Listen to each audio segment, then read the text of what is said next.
Bonjour Émilie, bienvenue chez nous, entrepreneurs. Bonjour Jessica, merci de m'accueillir. Merci à vous pour votre temps et merci en tout cas de partager avec nous vos trucs et astuces. Alors dites-nous, qu'est-ce que vous faites et depuis combien de temps vous faites ça?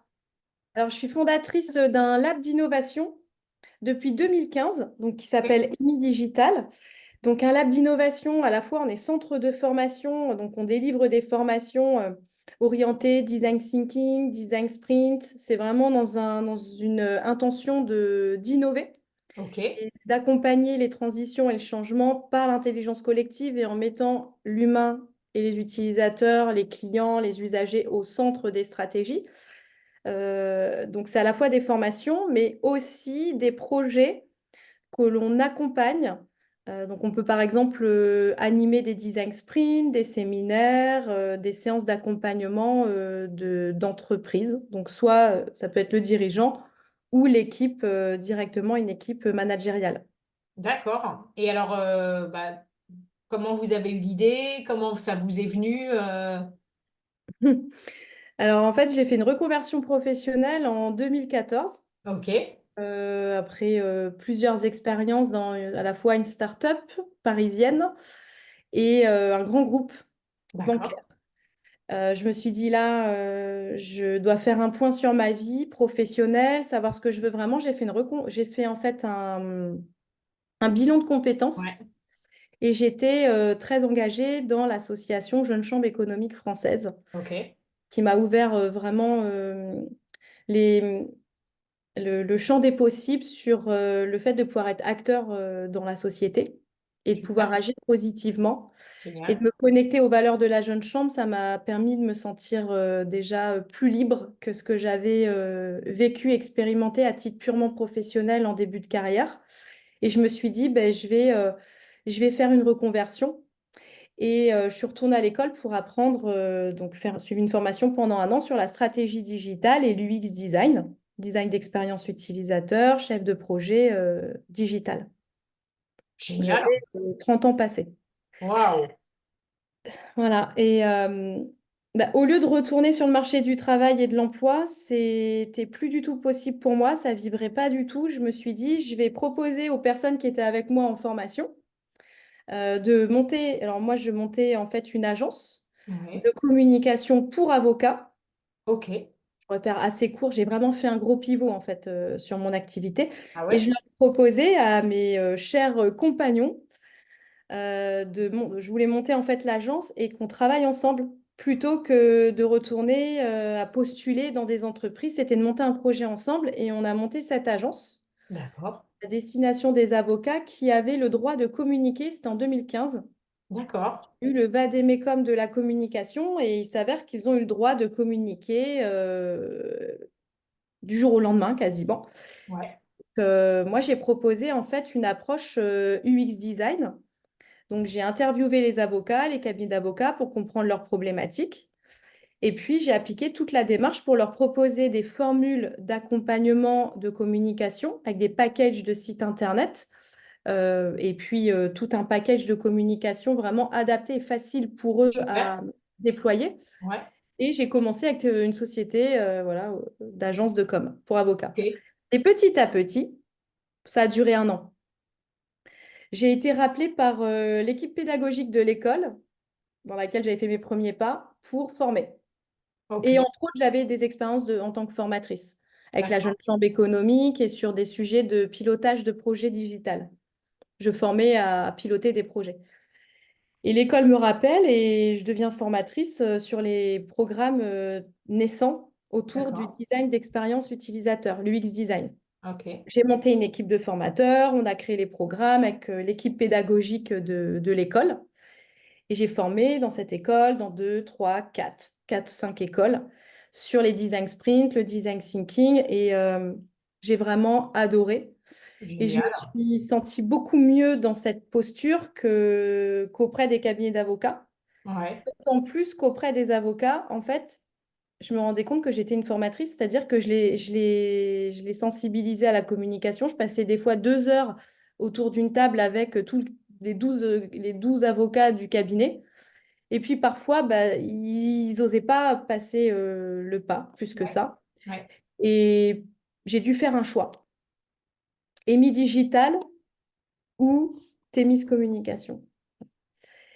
Et EMI Digital, en parallèle, j'ai souhaité qu'on soit Datadoc. À l'époque, c'était Datadoc parce que j'étais aussi appelée par d'autres centres de formation et j'étais D'accord. sous-traitante. Mais les organismes de formation ne regardaient pas mes contenus de formation. Pour moi, c'était vraiment du catalogue de formation. Il n'y avait pas de sens. Et je me suis dit, bah, coûte que coûte, je vais aller dans une autre direction et je vais créer mon propre centre de formation innovant pour former à l'innovation et vraiment répondre aux besoins des utilisateurs et créer des formations qui ont vraiment du sens et qui transforment les gens. Donc, avec mes petites formations design thinking, entre autres, bah, j'ai commencé avec mon bâton de pèlerin en 2017 sur Paris, et puis à monter des sessions de formation un peu partout en France avec des partenaires. Ça a duré 2018-2019. Ma formation, donc, elle n'était pas, donc, formation design thinking, n'était pas encore certifiante. D'accord. Et 2020, pendant le confinement, j'avais mon dossier de certification qui passait devant France Compétences. Et la formation design thinking est devenue certifiante et finançable par le CPF. Oh, génial. Voilà. Parce que j'ai monté le dossier en 2019 avec des super courriers de soutien. Voilà, la mesure d'impact pour montrer qu'il y avait vraiment un intérêt à passer au design thinking, à l'intelligence collective dans les organisations. Donc voilà, la formation, depuis, elle est au CPF et entre-temps, j'ai créé une deuxième formation certifiante. C'est le niveau 2, moi j'appelle ça plutôt le niveau 2, c'est au-delà de maîtriser la méthode, les outils, le process design thinking. C'est vraiment de pouvoir accompagner une entreprise, un collectif et devenir facilitateur de démarches d'innovation par le design, de créer des design sprints et de les faciliter. Du coup, parce que j'ai eu de la demande par rapport, je me suis toujours adaptée en fait à mes clients et à ce qu'il y avait comme enjeu pour les uns et les autres dans la vie, dans la vraie vie. Ouais. Je dirais sur le marché, mais dans la vraie vie en fait. Et j'ai toujours créé en fonction des besoins. Et donc aujourd'hui, qui sont vos clients à qui vous vous adressez en particulier? Alors, je m'adresse à des personnes, alors avec la formation, les deux formations qui sont certifiantes, puisque la deuxième est devenue certifiante depuis novembre, pour D'accord. devenir facilitateur d'ateliers de co-design et de collectifs, voilà, de facilitation de design sprint. Ouais.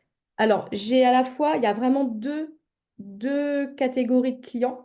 On va avoir ceux qui vont s'inscrire dans les sessions en inter-entreprise, donc ils viennent, ils prennent une place sur une formation avec des dates prédéfinies. Donc là, OK. on va avoir des chefs de projet, des indépendants, des personnes en recherche d'emploi, en reconversion, soit des personnes qui sont aussi envoyées par leur entreprise, mais tout seuls. D'accord. Et ils vont se former au niveau 1, au niveau 2 ou à d'autres formations comme la facilitation graphique, les réunions participatives, des formations à l'agilité, plusieurs formations au catalogue. Ou alors, je vais avoir des clients en intra. Donc, en D'accord. intra, c'est vraiment ça va être l'entreprise qui va nous appeler, on va former un groupe. Et comme nos D'accord. formations sont formations action, on va prendre un projet, une problématique de l'entreprise et les collaborateurs vont se former, ils vont travailler sur leurs propres problématiques. Ouais, c'est super. Alors, j'ai envie de parler un peu plus de votre vie de chef d'entreprise. Oui, Quel est très bien. votre plus grand apprentissage depuis que vous êtes chef d'entreprise? Alors, mon plus grand apprentissage, c'est d'écouter son cœur, Ok. C'est beau d'écouter ça. son intuition. Et ça, c'est non négociable. Non C'était négociable. Je veux dire, moi, quand j'ai appris à dire non, j'ai changé ma vie.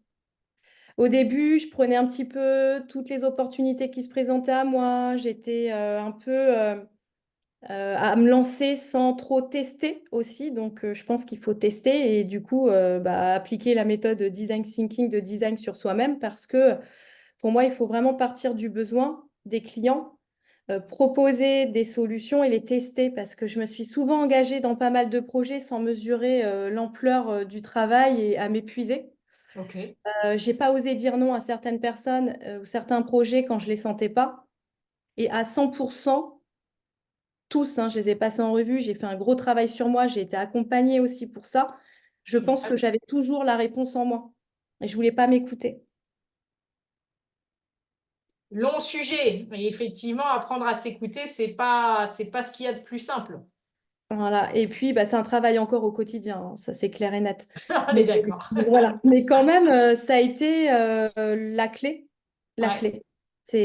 On est seul. On est très lié à beaucoup de personnes, mais on est seul responsable. Donc, ça demande un très gros travail sur soi. Ouais. Voilà. Donc, être accompagné, c'est la base. Bravo Ça, à vous d'avoir on fait est- cette démarche et puis d'avoir eu cette clarté en fait de ce que vous aviez besoin pour décider et puis pour vous affirmer parce que c'est pas non plus simple de voilà de mettre le doigt dessus et de savoir s'écouter. Donc bravo à vous en tout cas. Alors Merci. qu'est-ce qui vous inspire le plus en tant que chef d'entreprise aujourd'hui? Ce qui m'inspire le plus, c'est d'être libre, Ok, de créer, euh, en fait, libre de ses actes, de ses pensées et de ses paroles. J'entends par là, c'est un vrai défi, c'est-à-dire que parfois, en voulant être libre, ben, on s'enchaîne dans autre chose. ouais, Donc là, c'est un enjeu, c'est un vrai sujet. Mais en tout cas, c'est pour moi, hein, par rapport à ma personnalité, quand j'ai une idée, quand j'ai envie de réaliser quelque chose, de mener un projet, c'est d'être libre de le faire, d'être libre de s'exprimer, donc de créer, de prendre la parole, d'oser et d'être soi-même. Un vrai défi. Donc, toutes les personnes qui réussissent à dépasser leurs limites, leurs peurs et leurs croyances, voilà, ben moi, ça m'inspire beaucoup. Voilà. De ouais, c'est vrai que dépasser aussi c'est et assez de, inspirant de voir les et gens de ce dé- qu'ils arrivent à faire. pardon, ouais.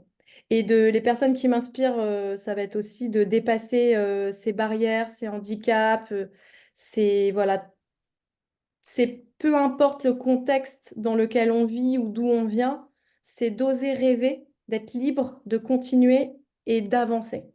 Voilà. Ouais, c'est beau. Merci. Alors, à quoi ressemble l'avenir et selon vous, quels sont les challenges que vous allez devoir surmonter? Alors, l'avenir pour ma société, pour moi, pour le monde. Ce que vous avez, au global, peu importe, ce qui est aujourd'hui important pour vous, parce qu'on est une seule et même personne, donc forcément tout est quelque part lié. Alors, l'avenir pour moi ressemble à déjà une énergie positive. Je pense que c'est important d'être toujours dans une énergie positive Ouais, sans nier les émotions qui peuvent nous traverser, qui sont difficiles, mais de rester connecté, voilà, à une vie qui a du sens. Donc, connaître ses valeurs. Et du coup, pour moi, c'est vraiment de mener mon projet que j'ai juste à côté de moi. J'ai un gros vision board. J'ai été accompagnée par une coach professionnelle en 2021, qui m'a accompagnée en ouais, 2022, qui m'accompagne toujours. Et j'ai déposé, voilà, ma vision. génial. Donc, l'avenir, pour moi, c'est tout simplement de continuer, d'avancer vers cette vision et en même temps d'être toujours en train de me re-questionner sur ce qui est vraiment important pour moi en fonction de ma manière d'évoluer. Parce qu'il y a peut-être des choses qui vont moins avoir de place, qui ne sont moins nécessaires, d'autres qui vont avoir plus de sens. Donc, j'ai les grandes lignes, mais c'est d'avancer vers mon projet, en fait. Ouais, c'est bien, super. Et entre autres, c'est de développer une communauté autour des transformations, les changements, mener les transitions par le design pour créer des impacts positifs dans la société, dans nos vies, à toute échelle. Et j'ai déjà créé cette communauté qui s'appelle Design Social Club. Ok. Maintenant, elle demande à être vraiment développée, déployée. Donc, le gros challenge, c'est d'avoir les ressources, le temps, les ressources humaines. Voilà, c'est de l'animer et de, voilà, de faire vivre ce projet. Ça, c'est vraiment, moi, mon défi à moyen terme. D'accord, ok. En tout cas, c'est bravo parce que on sent que bah, déjà le travail que vous faites sur vous vous apporte une clarté et puis on sent que vous avez cette passion, vous avez envie de la transmettre, vous avez envie de voilà que bah, la notion de sens, que vos actions aient du sens. Et ça, c'est... ah ouais. Moi, j'aime bien parce que c'est inspirant. C'est, voilà, on parle de beaucoup dans les... On est très tendance dans les entreprises à impact. Et qu'est-ce qu'on peut faire finalement pour impacter un petit peu notre quotidien, impacter notre... voilà, dans le monde dans lequel on vit. Et bravo à vous, en tout cas, dans cette belle dynamique. Alors justement, qu'est-ce que vous diriez à une personne qui envisage de se lancer dans les affaires, enfin en tant que chef d'entreprise finalement? Alors, je dirais la première des choses, c'est de prendre le temps de se connecter à soi-même, de savoir qu'est-ce qui est vraiment important, quelles sont nos valeurs. Je vais dire Oui, nos, je dis nous, pour parler, pour m'adresser aux personnes qui voudraient entreprendre. Se connecter à ces valeurs, à nos ouais, valeurs, pour avoir vraiment une idée claire et précise du projet, déjà, pour vérifier s'il nourrit vraiment les valeurs. Je dis ça pourquoi? C'est la base, c'est très symbolique. Le détail, pour moi, il vient après, le côté opérationnel. C'est d'abord, qui suis-je? Quel sens j'ai envie de donner à ma vie, à mon projet? Est-ce que ça va vraiment me nourrir sur les différents plans? Parce qu'il va falloir avoir beaucoup de courage, d'énergie. Et je pense que c'est important de se sentir à sa juste place et aligné. Alors, il y a plein de choses hein, pour ça. Il y a pas, c'est complètement accessible, mais je pense que c'est la base plutôt que foncer tête baissée dans ah, un tel a fait tel projet, j'adore, je vais faire pareil. C'est d'abord se connaître, quels sont mes besoins. C'est ce qu'on fait en design, hein. On cherche d'abord à connaître à qui on s'adresse, quels sont ses besoins, les freins, les frustrations, qu'est-ce que je veux et qu'est-ce que je veux plus. C'est le moment de jouer sa vie, en fait, enfin de jouer positivement. bien Donc, sûr. qu'est-ce que j'ai envie pour moi, honnêtement? Et après, à partir de là, bah, je dirais bien réfléchir son projet. Alors là, je vais le dire, bah, bien sûr, en design thinking, puisqu'on accompagne des entrepreneurs à aller réfléchir sur quelle problématique j'ai envie d'intervenir avec mon projet, avec mon offre de service, mon produit ou autre. C'est de vraiment le réfléchir pour qu'il ait du sens, ce projet, et surtout aller le tester.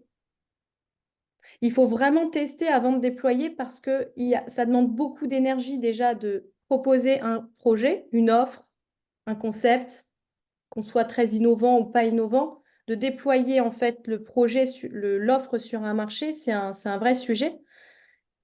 Donc la base, c'est qu'on ait un marché, que le produit y réponde au mieux. Et après, il va falloir s'organiser, communiquer, gérer sa comptabilité, être viable, piloter son entreprise. Donc, je pense que déjà, il faut que le projet, il ait un marché, il ait du sens. Ouais, ouais, c'est effectivement bien se connaître, connaître ses valeurs et pourquoi on fait un projet, c'est effectivement quelque part la base de départ et c'est vraiment indispensable. Où est-ce que, si on veut en savoir plus sur ce que vous faites, où est-ce qu'on vous retrouve? Vous avez un site internet, vous avez... Oui, tout à fait. Un site internet chez EMI Digital, Ouais, EMY digital.fr. Après, sur LinkedIn. ouais, Une chaîne YouTube avec pas mal de vidéos de présentation du design thinking et de ce qu'on propose. Et c'est super. je voulais Merci aussi rajouter, Émilie. Pardon, excusez-moi. et Oui, juste rajouter un petit plus par rapport à ce que je donnerais comme conseil. C'est surtout de vérifier qu'on incarne le projet. Parce qu'après, il faut aussi le présenter, comme vous l'avez dit, il faut quand même montrer qu'on y croit. Donc, il faut oui. y croire et le vouloir. Voilà. Il faut y croire et le vouloir. Je résume avec ça. Moi, j'aime bien ce mot de la fin. Merci Émilie pour votre temps, merci pour ce partage de conseils et on vous souhaite plein de bons développements avec Emi Digital. Merci, Merci. Et puis, bonne chance à tous ceux qui veulent entreprendre. merci à vous.